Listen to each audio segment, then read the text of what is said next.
ഇത് മറ്റൊരു വിഷയം എന്ന് പറഞ്ഞു കഴിഞ്ഞാൽ ഇപ്പം 100 വർഷം അല്ലെങ്കിൽ വർഷങ്ങളായിട്ട് നമ്മുടെ പ്രത്യേകിച്ച് മലബാറിലെ മുസ്ലിം സമൂഹത്തെ മുന്നോട്ട് നയിക്കുന്നത് അതിൽ പാണക്കാട് കുടുംബം തന്നെയാണ് അത് നയിച്ചുകൊണ്ടിരുന്നത്.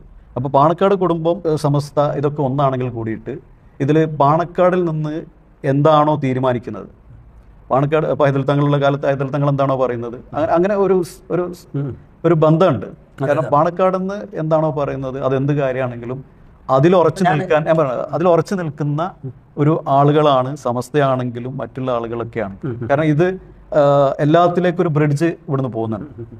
അത് മതപരമായിട്ട് സൗഹാർദ്ദപരമായിട്ട് എല്ലാവരെയും കൂട്ടിയോജിപ്പിച്ച് കൊണ്ടുപോകുന്നതിലൊക്കെ.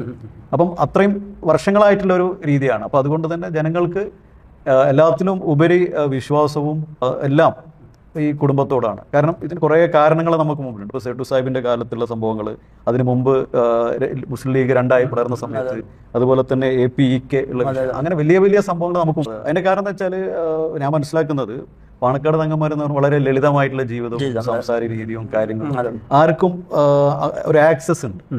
എപ്പോഴും ഒരു വലിയൊരു ആക്സസ് ഈ കുടുംബം കൊടുക്കുന്നുണ്ട്. അപ്പൊ ആ ഒരു ബന്ധം വളരെ സ്ട്രോങ് ആണ്. ഒരു വലിയൊരു ബോണ്ട് നമുക്കിടയിലുണ്ട്. അപ്പോൾ അതിൻ്റെ അപ്പുറത്തേക്ക് അതിനെ തകർക്കുന്ന രീതിയിലേക്ക് ആൾക്കാരിലേക്ക് കുറേ തെറ്റിദ്ധാരണകൾ പോകുന്നുണ്ട്. അപ്പം അങ്ങനെ ആകുമ്പം രണ്ട് ചേരിയാണ്. പക്ഷെ ഇതിൽ ആദർശപരമായിട്ടും ദീനീപരമായിട്ടും എല്ലാം തീരുമാനിക്കുന്നത് സമസ്തയാണ്.